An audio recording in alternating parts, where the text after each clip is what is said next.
Excusez-moi monsieur, on est en direct sur un média français, sur Brut, un média français, je peux peut-être vous poser une petite question. Oui, je connais, je regarde ça tout le temps. Ah, vous regardez? Oui, ah oui. bah c'est super, bah enchanté. Enchanté. Vous marchez avec les jeunes pour le climat, je vais peut-être montrer votre pancarte. Je vais reculer un petit peu. Transition énergétique est égale justice sociale et fiscale. Oui. Expliquez-nous le message que vous portez monsieur et pourquoi vous apportez ce soutien à la jeunesse dans la rue aujourd'hui. Parce que d'abord c'est notre avenir, donc on doit pouvoir vivre pour eux, donc il n'y a pas de combat de génération. Donc nous sommes tous des habitants de cette planète, nous devons tous vivre ensemble. Et la justice sociale et fiscale c'est quoi? C'est revenir à des fondamentaux, c'est-à-dire l'économie doit être au service du citoyen et pas le contraire. Donc quand on pense que 29 personnes détiennent autant que la moitié de l'humanité, ça ne peut pas continuer comme ça. Il faut que tout le monde puisse faire la transition écologique et cette transition écologique passe en ne laissant personne sur le côté. Donc la justice fiscale et sociale, c'est que chacun paye selon ses moyens. Donc les gens qui sont les très riches de cette planète, qu'ils payent et qu'ils aident les gens à pouvoir faire cette transition. Quand on parle de taxe carbone, ça ne va pas. Ça doit être une taxe qui est, comment est-ce que je vais dire ça, qui doit être globale. Et donc, quelqu'un qui gagne 15 000 euros par mois, mettons, et quelqu'un qui gagne 1500 euros par mois, on ne peut pas lui demander à cette personne-là de faire le même effort que celui qui en gagne 15 000. Il faut partager. Les ressources sont là pour être partagées sur la planète. Et je pense que même les 7 milliards d'habitants sur la planète, il y a la place pour eux. Il y a la place pour y vivre, mais ça doit être... Il faut arrêter avec l'égoïsme, l'ultralibéralisme sauvage qui détruit, qui est le fossoyeur de la planète, il faut arrêter. Il faut arrêter avec ça. Alors vous êtes un gilet jaune belge, c'est ça? Je suis un gilet jaune belge, mais je suis de la première heure aussi dans les gilets jaunes. Je ne suis pas un brutal, je vous suis tout ce qui se passe en France. Et je trouve absolument honteux ce qui est en train de se passer. Je vois les images et on est en train de massacrer les gens, c'est devenu un pays, je suis désolé, mais la France qui est complètement dictatoriale. Allez, vous ne pouvez même plus avoir un gilet jaune et un casque dans votre coffre, vous considérez que vous allez organiser une manifestation. On se moque de qui, quoi? Donc, j'espère que vous allez continuer. Et je suis solidaire avec ce mouvement. Nous l'avons fait ici, nous ne sommes pas encore assez nombreux. Mais si vous réussissez en France à faire passer, disons, vos revendications et tout, ça va toute l'Europe qui va suivre. Et vous êtes un exemple pour le reste de la population, à mon sens. Hein. Vous voyez, allez, je m'exprime avec mon cœur, donc c'est... J'ai des petits-enfants, j'ai des enfants, je ne vois pas ce qu'on peut leur donner comme avenir. C'est pas possible. Ma fille est infirmière, elle a difficile pour vivre, même avec un métier d'infirmière. Et que ce soit la Belgique ou la France, je crois que c'est le problème elle-même. Hein. Ouais, c'est le même problème. Il y a les mêmes questions qui se posent entre la France et la Belgique. Bah oui, ce sont les mêmes dirigeants, ils sont tous bien d'accord entre eux. Donc que ce soit Macron, que ce soit Michel, que ce soit tous nos dirigeants qui sont là maintenant, ils sont tous au service du capital.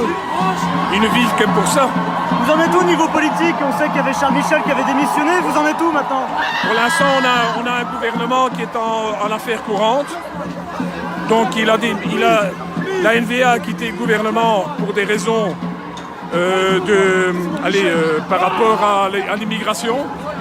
Mais ce qu'ils ont signé, la Belgique a signé le pacte de Marrakech et que la NVA, qui est un parti nationaliste flamand, ne le voulait pas.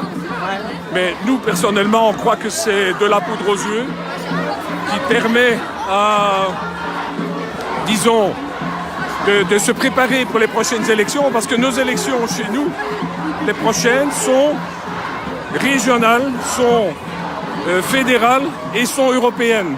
C'est-à-dire nous avons les trois en même temps. Parce que la Belgique, il y a 3 régions. La région Bruxelles-Capitale, la région flamande et la région wallonne. Donc on a une pléthore de ministres. Si on mettait le nombre de ministres dans... Et là, dans la mobilisation ici aujourd'hui, c'est plus la partie flamande ou wallonne qui est présente? Non, il y a le tout, il y a beaucoup. Je suis vraiment surpris et je suis fier des... Bon, je suis pensionné, j'ai 67 ans, mais je suis fier des jeunes qui sont là.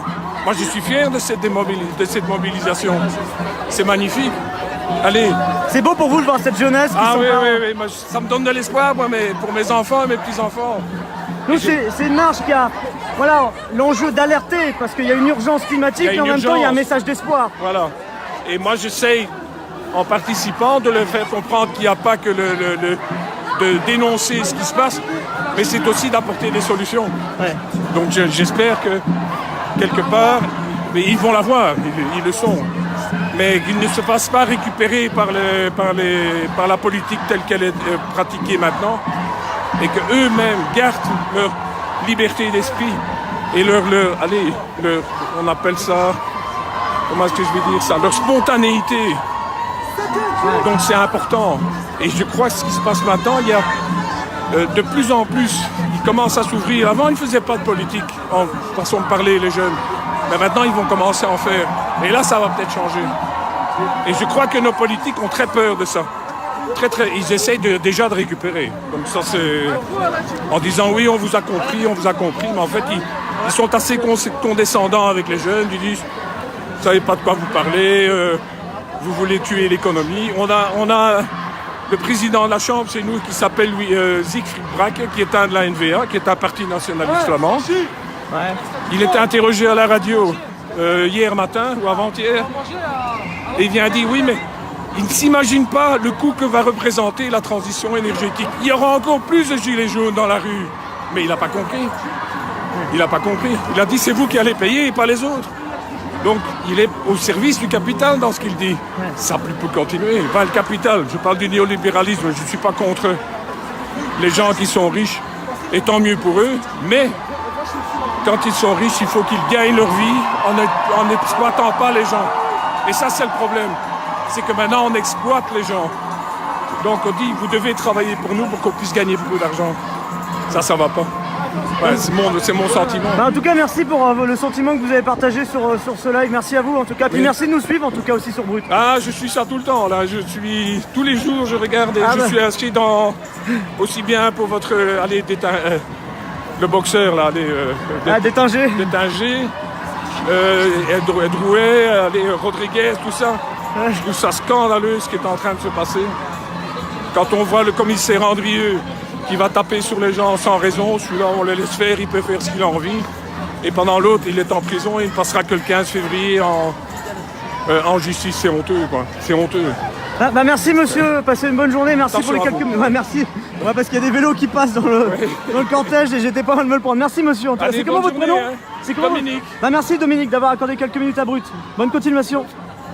Voilà, si vous nous rejoignez sur Brut, c'est la jeunesse qui est en train de marcher dans les rues de Bruxelles pour alerter le gouvernement, les politiques sur le réchauffement climatique, qu'ils prennent leurs responsabilités. Alors, vous voyez, la moyenne d'âge, elle est parfois très jeune. Vous avez certains manifestants qui ont même 10, 12 ans et qui sont en train de marcher dans les rues de Bruxelles. Vous voyez, on est en train de remonter le cortège à contresens, l'occasion de pouvoir vous montrer les manifestants, les pancartes aussi qui sont présentes. On va vous en montrer quelques-unes ici.